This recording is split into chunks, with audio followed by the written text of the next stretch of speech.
This is Kat Klingon-Smith with the Retro Crime.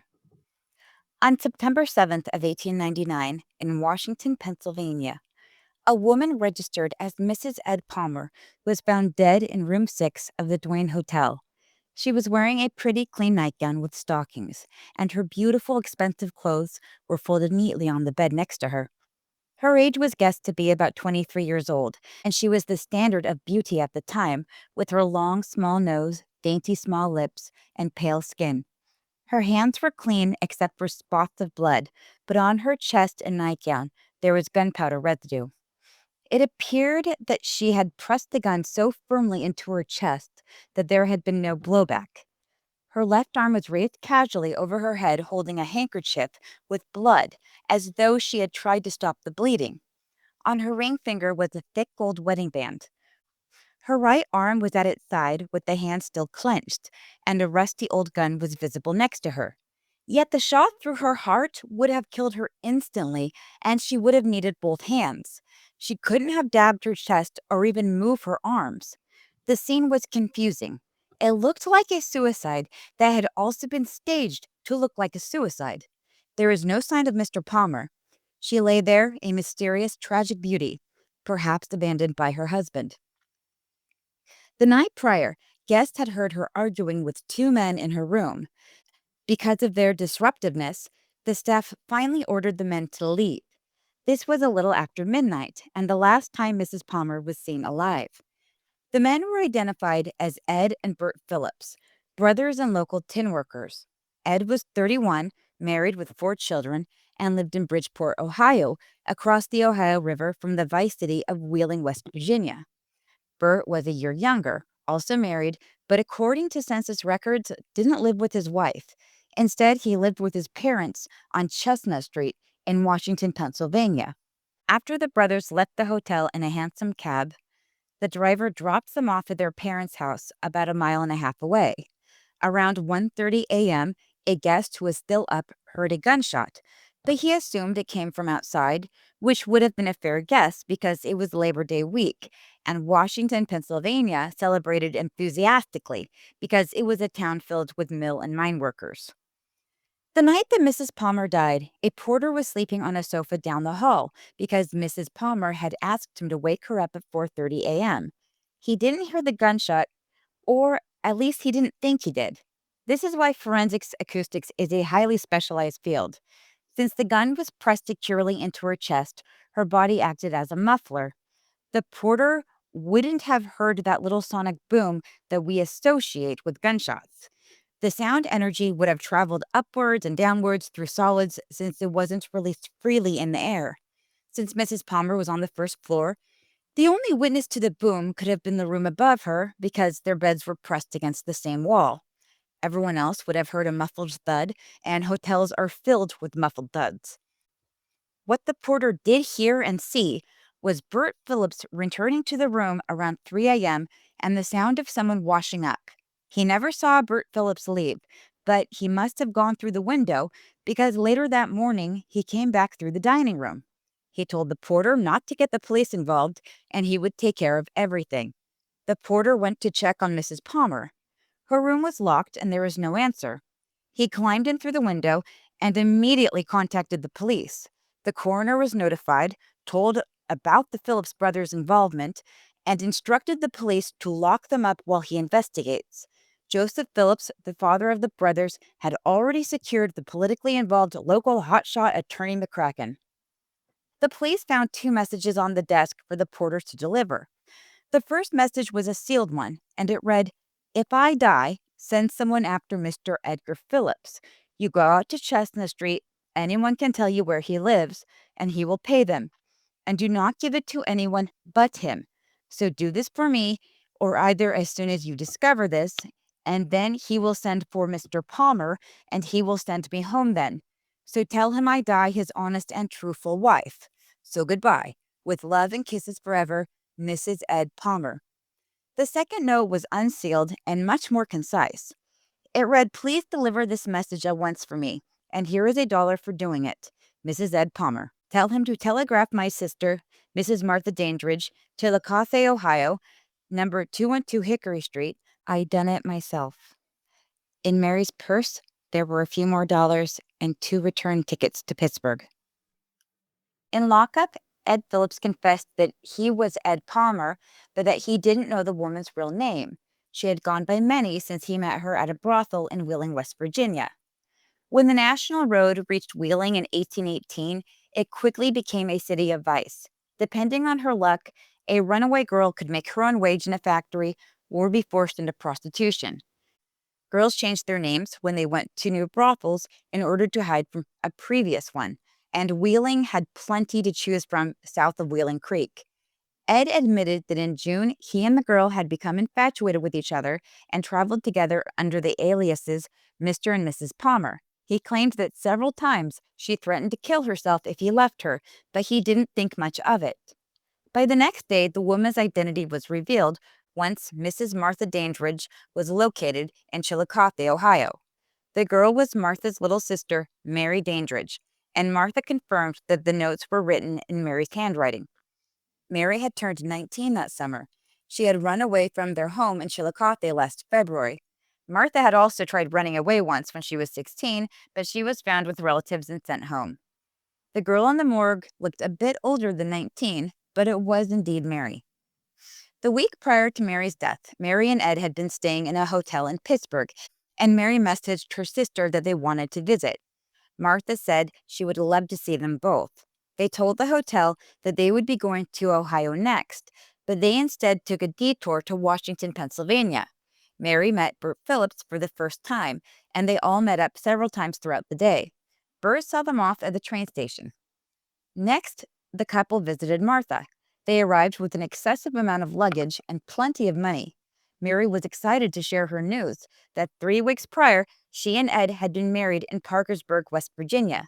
They were traveling around for their honeymoon. Ed concurred that they had been married, but was evasive with details. The giant gold ring on Mary's finger seemed proof enough. Things weren't all well, though. Ed was drinking heavily. At one point, Mary took his gun and locked it in a suitcase because she was afraid that he was going to kill himself with it. He pulled out a knife and threatened to stab her heart out. But by the time they left, they were happy again.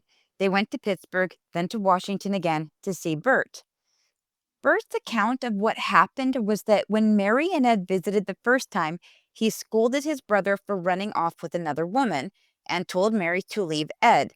That Ed's wife was heartbroken and she, Mary, was destroying a happy family. He claimed that Mary refused because she loved Ed and couldn't live without him. The Phillips hadn't heard from Ed or knew of his whereabouts until Ed showed up in town that day. They left, and the reason why they returned a week later was because Bert told Ed that there was a warrant out for his arrest. There wasn't, but Ed believed him. It could have been for a number of things, like bigamy, desertion, or adultery. Ed and Mary arrived in town a bit after 6 p.m.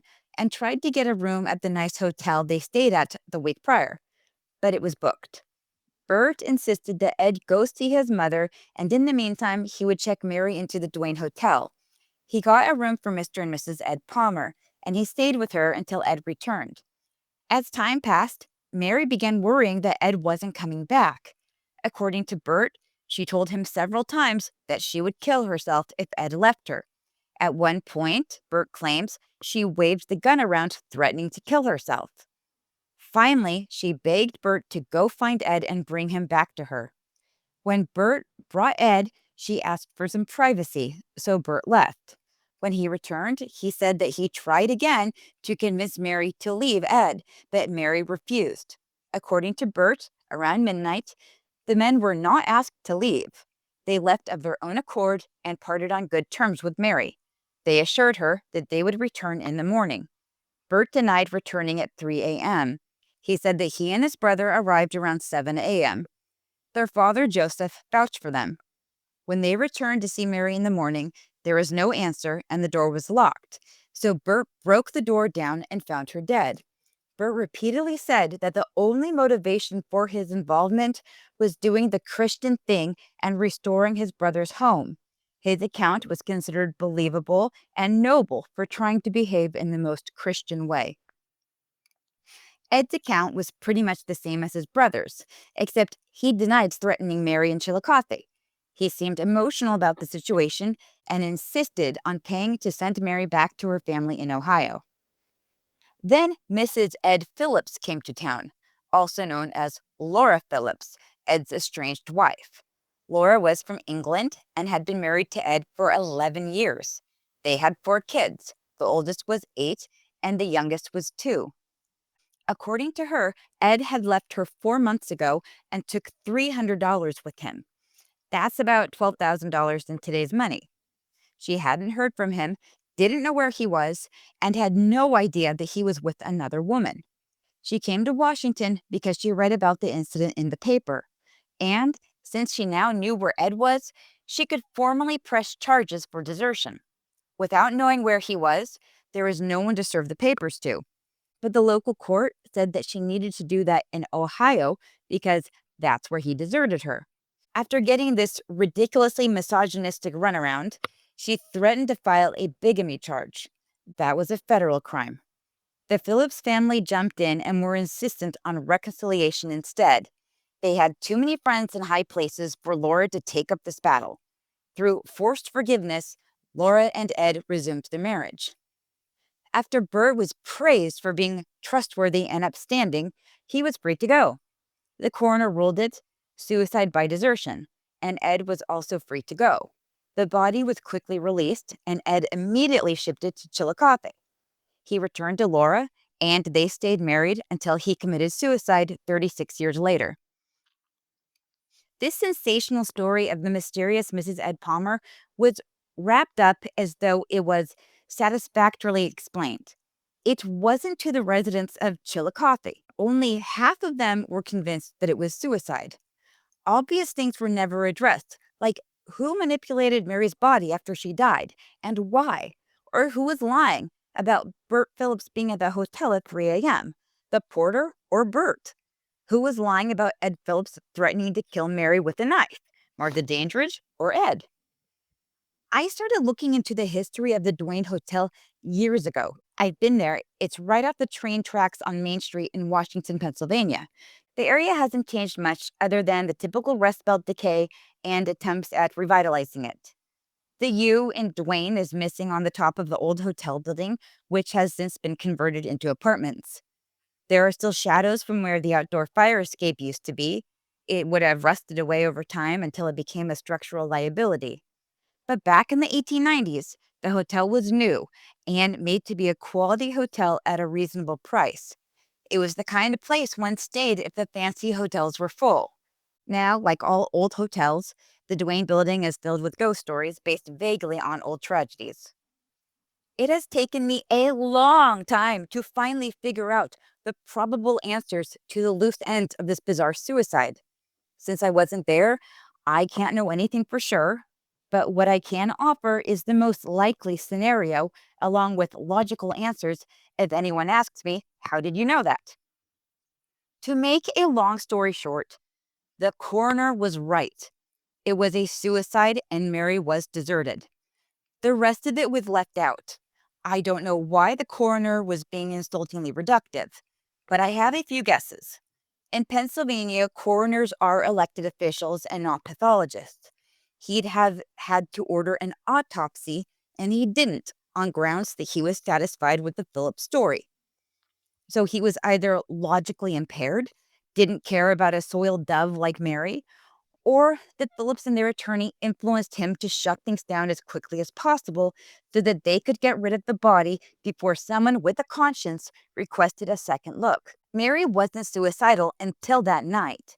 She was manipulated and driven to it by the callous, albeit unintentional, cruelty of the Phillips family. She was just supposed to leave, and she did, but not in the way they expected. The Phillips family emigrated from Wales.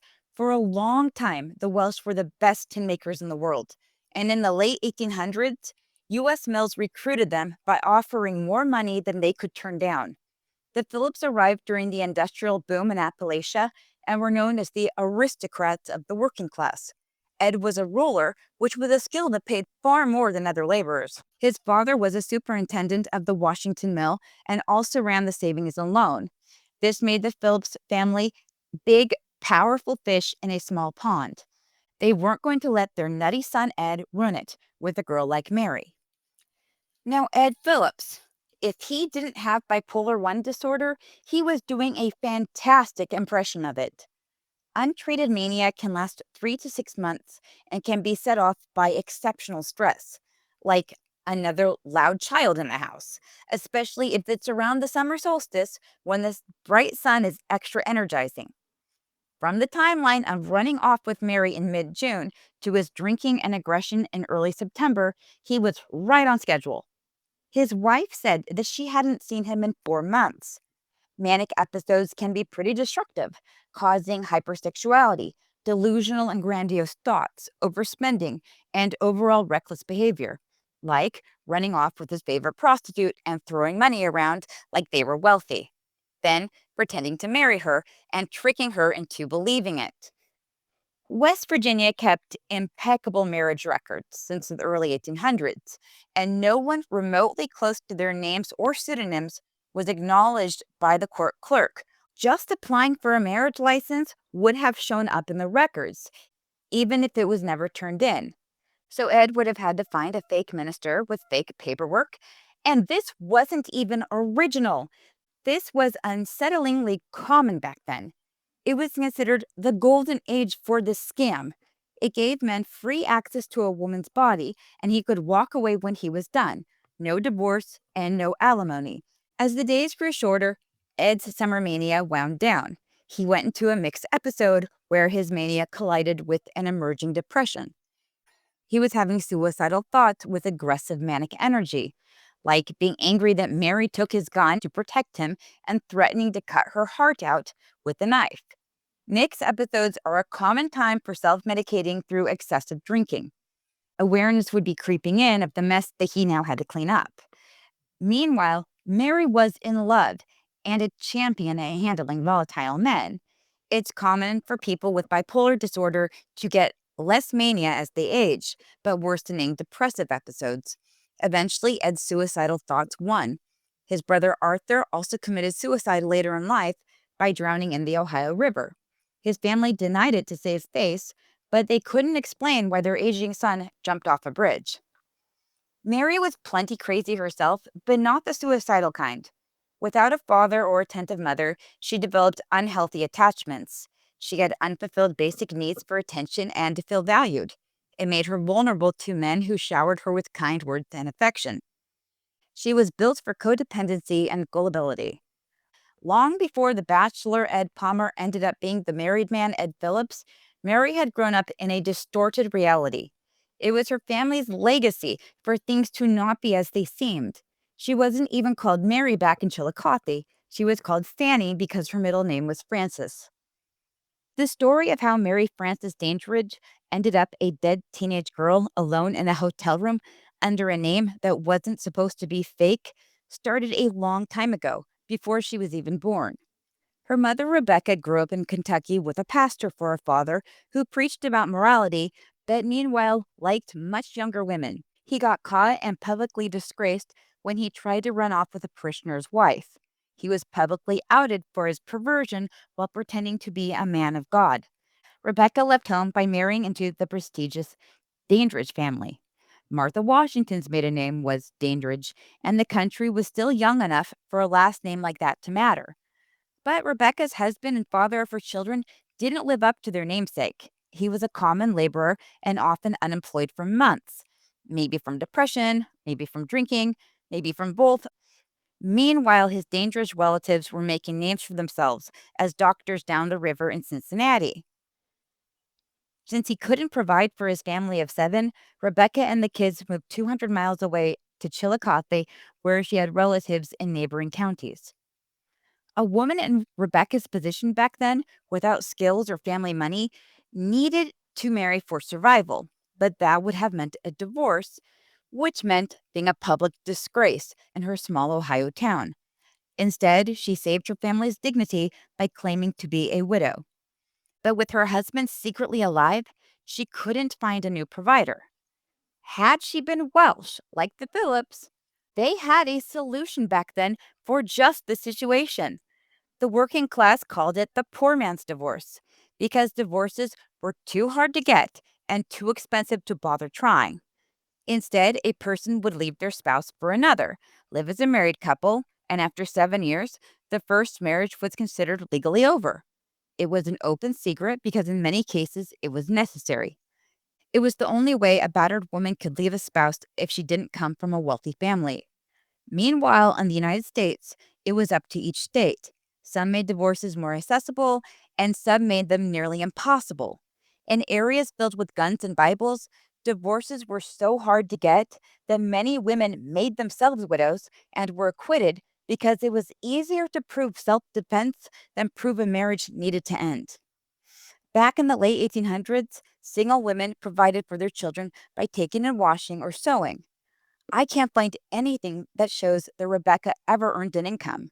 Sure, parenting is a nonstop job, but her sons were running around getting into trouble for truancy and drunken assaults. Meanwhile, Mary and Martha spent their adolescence working as domestic servants. They would have only made about what would be equivalent to $3,000 a year, but it provided for them in other ways. While at work, they were fed regular meals. For clothes, they wore the family's hand me downs. They also made friends with the household's children who made up for the ones they would have made in school if had they not had to work. Everything about the Dandridge home points to neglect and abuse. Mary grew up so desperate for attention that she told the local paper that her brother died from a stab wound, another brother was kicked by a horse, and an uncle committed suicide. The editor had to recant the story and lightheartedly praised Mary's imagination after Martha stepped in and clarified things. Their brother had been stabbed. That part was true. He went by the name Skinner and had insulted the scantily clad trapeze artist at the traveling Romani carnival. As payback, the standing horse rider, the angry husband, stabbed him. But Skinner was going to make a full recovery. The other brother was fine, and no one knew which uncle she was talking about. As Mary was reaching adulthood, she began hanging out with a more wild group who frequently got in trouble for disorderly conduct. Back then, that could mean a variety of things, like drinking or cursing. Her most notorious incident was when she and a boy got drunk and put a mattress in the storefront window of the bowling alley where he worked. The next morning, the townspeople found the two of them sound asleep on the mattress. They were fully clothed, but even seeing a mattress was enough to need a fainting couch. The boy protested that he was watching Mary because she had had a seizure, but no one bought it and he was fired. Martha was the only one of Rebecca's kids who didn't get into trouble. Other than trying to run away once at 16 to get away from her mother's abuse, she was the good one. She had to be. She worked as a servant while also being the stand in parent to her siblings. Mary had written to Martha to say she was coming to visit, even though Martha lived with her mother. Etiquette back then was strict about the mother being written to because the home was considered the woman's domain, and she was the head. Unless she wasn't the head, it was always Martha taking care of things, including her brother and his illegitimate child. When Martha married, she took them with her, hence why she was referred to as Mrs. Martha Dandridge in Mary's suicide note at the hotel. Back then, it didn't only mean a married woman, it was a title given to a woman who was the head of a household or who ran a business. It commanded respect. If we were to see a low income family now with a single mother who doesn't work, dependent on her children to support her, has children running away because of her, a daughter seeking attention, and another daughter running the household, we would assume the mother was on drugs. This fits the pattern of dysfunctional families. Rebecca seemed either non existent or violent. The townspeople had a good laugh when Rebecca got into a physical fight with a neighbor. Her sons got into fights defending their mother from insults. My best guess is that her hardships got the best of her. She gave birth to 7 kids, but 2 of them died as children. She was a single mother without help. All of her kids were born close together, and I doubt she had help or support from her husband or father, and her mother had long since died. That's too much for anyone. Back then, doctors would have diagnosed a mother that overwhelmed with nerve strain. The treatment was a combination of opium and cocaine. Opium to stay in bed scratching herself, and cocaine for getting up and scratching others. It left her kids fending for themselves, with Martha overburdened and Mary invisible to avoid becoming a burden. Then one day, Mary left. The number one reason why girls in the late 1800s ran away to big cities, and Wheeling was considered a big city back then, is to escape neglect, physical abuse, or parental substance abuse. Wheeling's growing industry promised jobs where girls could keep their own wages instead of having to leave school at a young age and work grueling hours as servants just to hand over every cent to their parents. Some succeeded, but a lot of young innocent girls traveling alone wound up in Wheeling's brothels. The story is as redundant as it gets, and no one in polite society spoke about it, much less warned anyone. A girl gets off the train alone, and there's a scout waiting, often an older woman or a charming young man. She's offered a job in a home and domestic service, then taken to a brothel on 22nd Street. For perhaps the first time in her life, she's given her own room and fancy new clothes. Then the good luck ends. Once she's moved in and the clothes are on her back, she's extorted into paying her procurers back at massively inflated prices. It's called a debt bondage. Girls ran and changed their names to hide from brothel owners who demanded that they reimburse them through endless work that never added up to enough. Then one day, Mary met a man who called himself Ed Palmer. He became her regular. June came around, and Ed suddenly grew more attached and professed to be madly in love with her.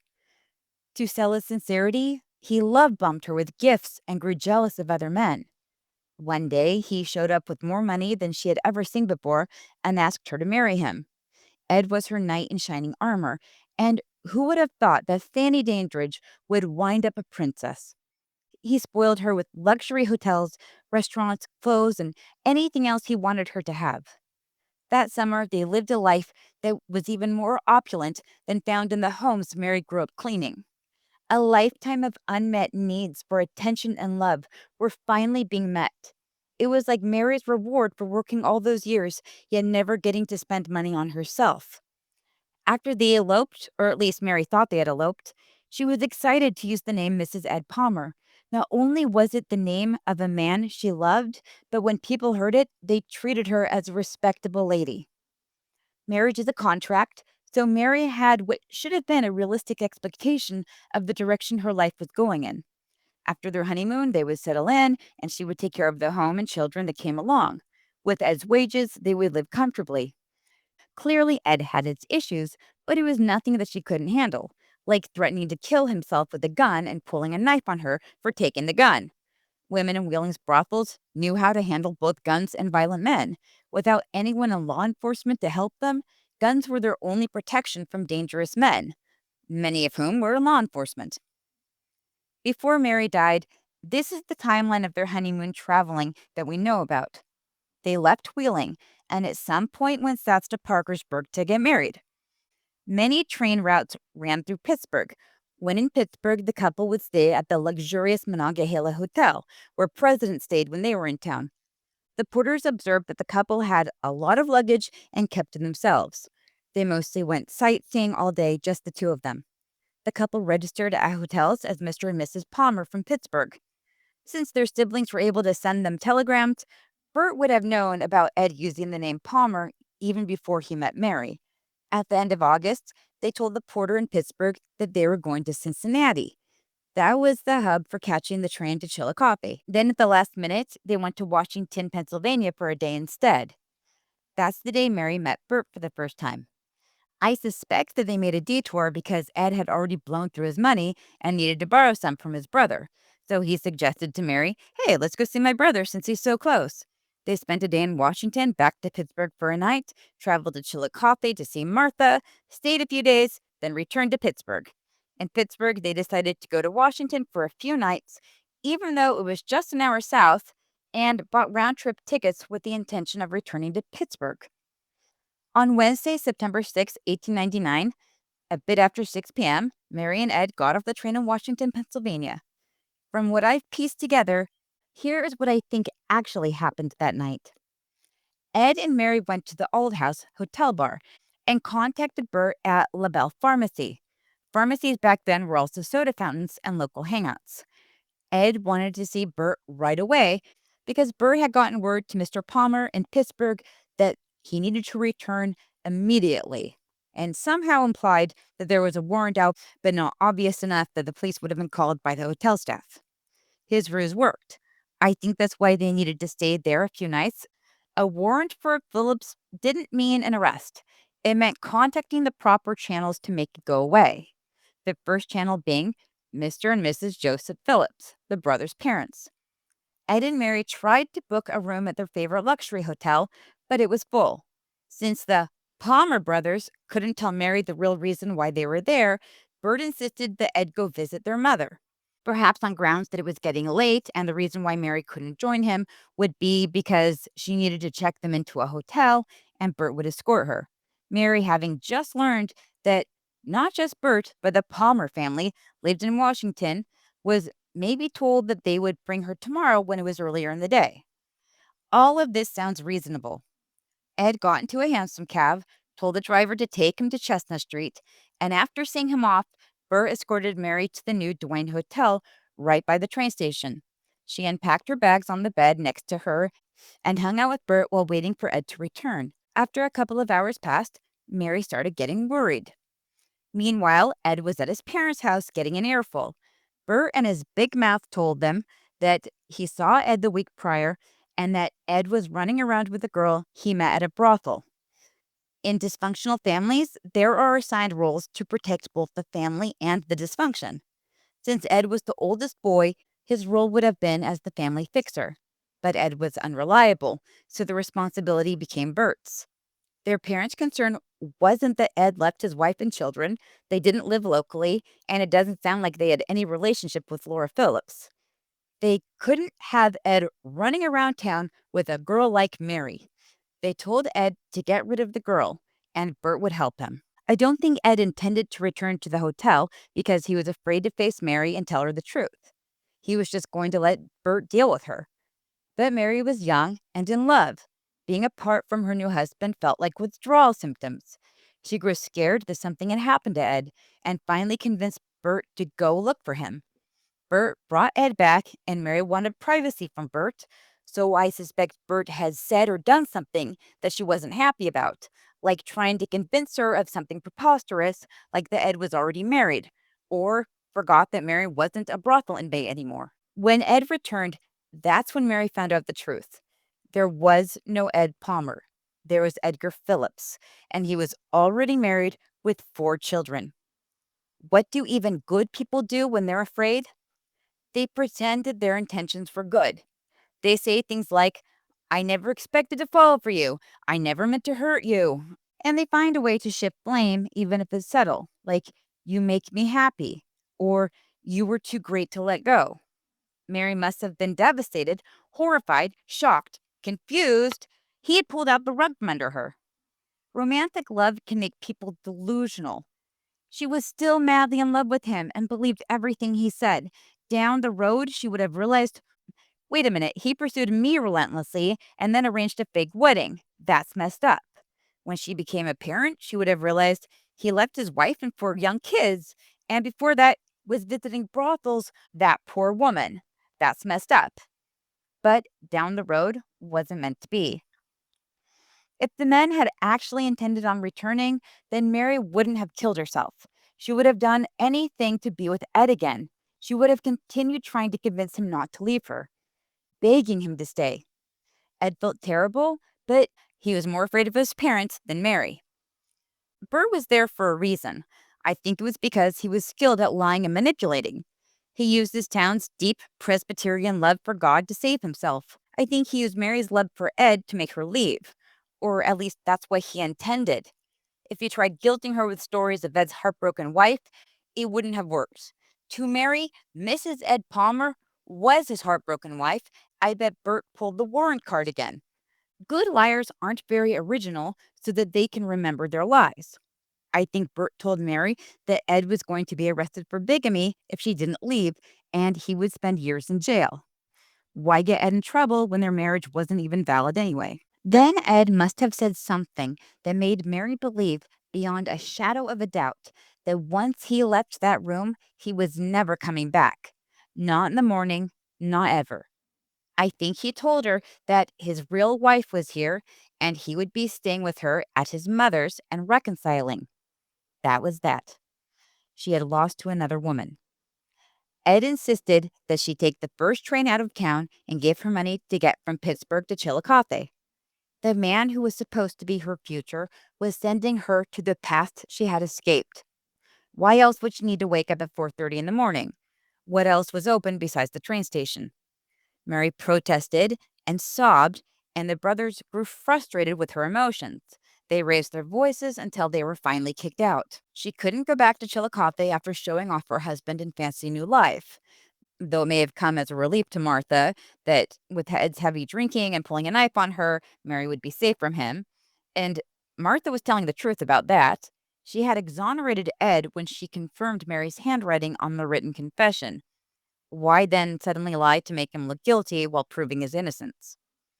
Mary also couldn't go back to the brothels after having been treated like a proper lady.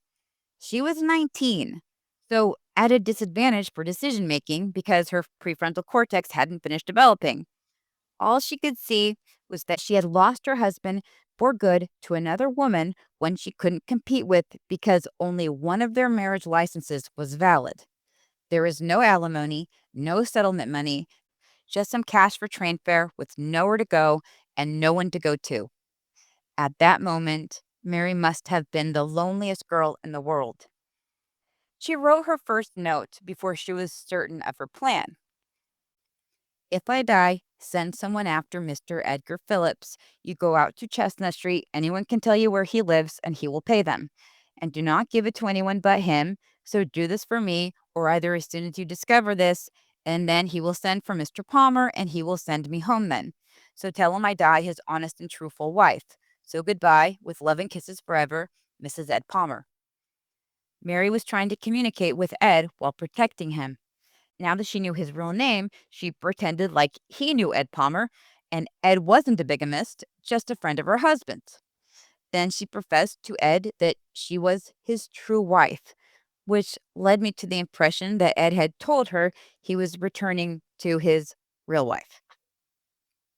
Her tunnel vision was making it impossible to see any alternatives. She dressed in her pretty nightgown and stockings, found the gun, opened a new package of cartridges, loaded it, and felt triumphant. So long as she was checked into the hotel, she was Mrs. Ed Palmer. If she never left, then she could stay as Mrs. Ed Palmer and they could be on their honeymoon trip forever. The last thing she did before she died was write to Martha to make sure that Ed wouldn't be a suspect. Then she shot herself in the heart, which was both poetic and practical. She protected her pretty face while eliminating all chances of surviving. All this for Ed Palmer, who had never existed, and now neither did his wife. Burr returned at 3 a.m. The porter had no reason to lie. His name was Dan Brown, and he was a dedicated employee with a big family to feed. He needed his job and had no vendetta against the Phillips family. So, why was Bert there? What makes the most sense is that when they got back to their parents' house, Ed remembered that he left something in Mary's luggage, something that he forgot all about because it was locked up. Something old and rusted, which the Phillips wouldn't have bought in that condition. So it must have been a family heirloom or an old gift, meaning it has something personalized on it and held sentimental value. Something his parents would be angry about if he lost. Ed didn't think about the gun when they were kicked out of the hotel because Mary hadn't been waving it around. She didn't even mention it. She probably didn't even think about it herself until it was the only thing left that she had of Ed's. Burr walked back to get it. Since they told Mary to take the first train out, his time was crunched. Her door was unlocked for the porter to find her notes. It was dark, and when Bert tried to wake Mary up, he was horrified. The physics of the shot would have slid the gun into her armpit or fallen onto the floor. Bert found it and then posed her so it looked like an obvious suicide. If there was a question of murder, he and his brother would have looked like suspects as opposed to just a couple of guys visiting a girl they befriended while out on the town. Bert washed up, locked the door, because a locked door means suicide, escaped through the window, went home, changed his clothes, then returned the next morning to keep an eye on the situation. He certainly didn't break down a thick, heavy wooden Victorian door, and even if he could have, the hotel wouldn't have allowed the destruction of their property. The porter simply went in through the window like Bert had. Had Bert seen Mary's note to Ed, he could have gotten rid of it, and that may have been the end of that, other than a short conversation about how they had met the girl they had been seen with the night before. Mary's attempt to throw the suspicion off Ed ended up causing the scandal to blow up. Had the Phillips brothers' story been heard by a panel of women my age, no one would have mistaken any of their actions for morality. By the time the men were arrested, their family and lawyer were already rewriting the narrative. Their lawyer was involved with bribes and politics, and ironically, his teenage daughter had shot her own heart out years ago. Yet that didn't stop him from letting Mary be destroyed. We all know too well now that to some men, a teenage girl of his social status is a house cat, and a teenage girl for sale is a barn cat, one to be treasured and one to be useful. He and the Phillips family tampered with the media. The Pittsburgh Commercial Gazette, now known as the Pittsburgh Post Gazette, was like the New York Times of Western Pennsylvania. It omitted information, rewrote both the suicide notes, praised the Phillips family and their fine reputation, and gave Bert a whole platform to be dismissive of Mary as just a girl from a brothel who became obsessively attached to Ed. Ed's testimony wasn't given the same thoroughness. The way the newspaper manipulated the readers was through the little errors they made that added up. Like they said that Mary was about 30 years old, not 19. So she wouldn't have sounded significantly younger than Ed. They omitted the reference to Ed Palmer in the suicide note, which showed Mary's virtue in trying to protect Ed Phillips. They changed Mrs. Martha Dandridge to Miss, unnecessarily taking away a smidge of her dignity. They corrected Mary's grammar because literary snobs can't help themselves. Even something as small as correcting the grammar in a quote is proof that the paper lacked journalistic integrity. But not every journalist can be bought, and the Gazette may be the biggest, but it wasn't the only. Details still leaked through. What Burr and Ed said may have been good enough for the local men who scratched each other's backs. As for the rest of us, we can poke holes in it until it's a colander. Like Ed claimed that he didn't know Mary's real name among all the ones he had known her as. It sounds to me like Ed is admitting that he was already cheating on his wife for a long time before he met Mary. He would have had to have been familiar with the many brothels in Wheeling if he could find Mary each time she ran off, hence getting to hear the new name she used. If we were to believe what he said, that he never learned Mary's real name, then it would mean that a man in his 30s met a teenage girl being trafficked, spent months in a physical relationship with her, and never asked for her name or listened when she told him. Why would we choose not to learn someone's name? Because we don't intend on maintaining a relationship when we are done with their service. If we believe Ed, then he's telling us that his deliberate intention was to exploit Mary and throw her away when he was done. That means that her suicide benefited him greatly. The relationship was over and he didn't have to deal with her emotions and attachment to him. There wasn't a Mann Act yet for him to be accused of violating, but boy, does he look like a scumbag with a motive for murder. Or he simply could have admitted that her name was Mary and she was a human being and a real person had died. Ed also said that Mary often threatened to kill herself if he left her, but he didn't think much of it. So here's what it sounds like he's saying. He's saying that she told him repeatedly what was going to happen and he didn't believe her, like it was a joke.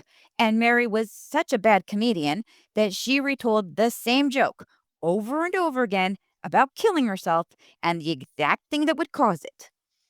If anyone is in a relationship with someone who threatens to kill themselves if their partner leaves them, that's absolutely abusive.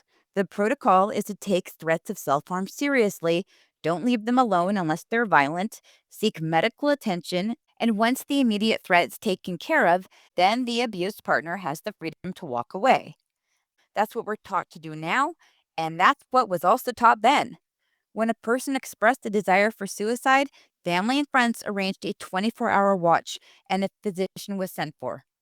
So, what Ed is saying, that he doesn't realize he's saying, is that he and Bert went against social protocol and refused to give Mary the life saving help she needed. Or simply, Mary didn't say it because it didn't occur to her because she wasn't suicidal until Ed and Bert were so mean to her that they were kicked out of the hotel that one of them had paid for and the other was checked in to stay at. When Bert denied returning to the hotel during that night, that meant that a suicidal girl was abandoned in a hotel room with a gun belonging to his family, and he didn't even check on her.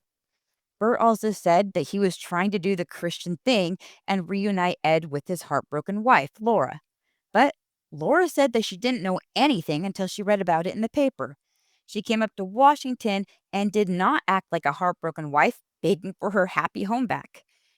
She acted like a wife who was long since sick of her husband prioritizing prostitutes over his own family.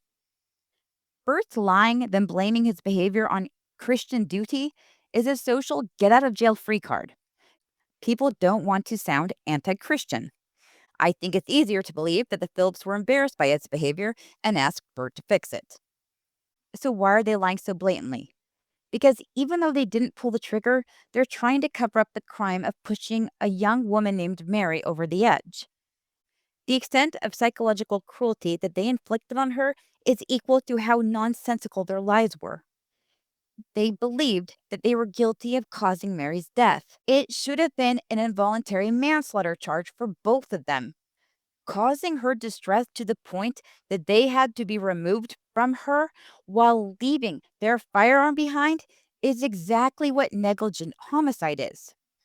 And Ed and Bert got away with it, most likely from their connections as opposed to their fabulous storytelling skills. In fact, the only one accused of a crime was Mary. According to federal law at the time, suicide was a felony, but punishment was at the state's discretion.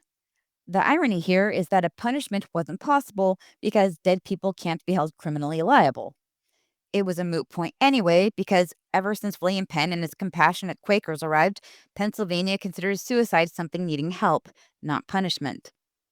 The Phillips got their way, and Mary's body was quickly released and shipped out of state, meaning out of jurisdiction, to Chillicothe, Ohio. Who knows what else they were hiding, and maybe even the Phillips family didn't know. They just couldn't take the chance of someone finding something else, like bruises, an STI, an early pregnancy, or how long before her death she and Ed had been intimate. More stuff that would have made the Phillips family look bad. They didn't need Mary's help with that, though. Bert even went on to become a prohibition officer in Wheeling and was caught for being dirty and accepting bribes. As horrible as this was, the Phillips family weren't monsters. They made the same decisions many people would have in their position. It doesn't make it excusable, only understandable. The whole point of this mess was to preserve their reputation. We can't know the extent of their hardships because that's what they were fighting to keep hidden. Their involvement with Mary Dandridge is something that was accidentally exposed. There must have been volumes of things that stayed hidden. Their son committed suicide, and they pretended that it was an accident. Then another son committed suicide. Back then, their treatment for mental illnesses caused excessive damage. Asylums were bad enough, but having a family member in an asylum meant moral failing. Being seen as a moral failure meant loss of job, loss of community, and loss of financial security. Fear of poverty and starvation, especially back then, could easily lower the bar for morality for a lot of people. Their dismissal of Mary's humanity wasn't tragically unoriginal. Back then, sex workers were perceived as, and I'm not kidding, biologically defective as well as a moral and health threat to society. The Phillips were a scared family living on panic and defense mechanisms the society enabled. A lot of decent people justified the things they do to protect themselves. Years went by for Ed, decades even. Then another Labor Day week came around, and Ed was done. He poisoned himself by drinking a bottle of iodine. It was a slow, painful punishment that quieted his conscience, proving that despite his behavior, he had one after all. Bert was raised to protect his family, and with that responsibility comes a sense of honor, even if what it takes to protect them isn't honorable. One degenerate move makes the next one easier, and when his family or townspeople were applauding, he received positive reinforcement for his actions. Nobody's perfect. But since the Phillips didn't right this wrong, we have to. They made Mary out to be a crazy, obsessed, home wrecking degenerate who would rather kill herself than behave like a good Christian. No, Ed was the crazy one who became obsessed with her and wrecked his own home and tried to kill himself. Mary showed courage and saved his life, the life of a man who chose cowardice and let her be remembered as a projection of his own failings. That Phillips killed her in life and death. Despite the brothel work, Mary was still an innocent girl who was bamboozled into believing that her life had become a fairy tale. She was just a kid, just 19. It's been over a century and a quarter, and we can finally give her the attention, respect, and value that she always needed and died trying to get. She doesn't need to be Mrs. Ed Palmer to us. The irony is that she thought being Ed's wife made her respectable. That Miss Mary Frances Fanny Dandridge was too good for the Phillips. Taking Ed's name, fake or real, was a demotion.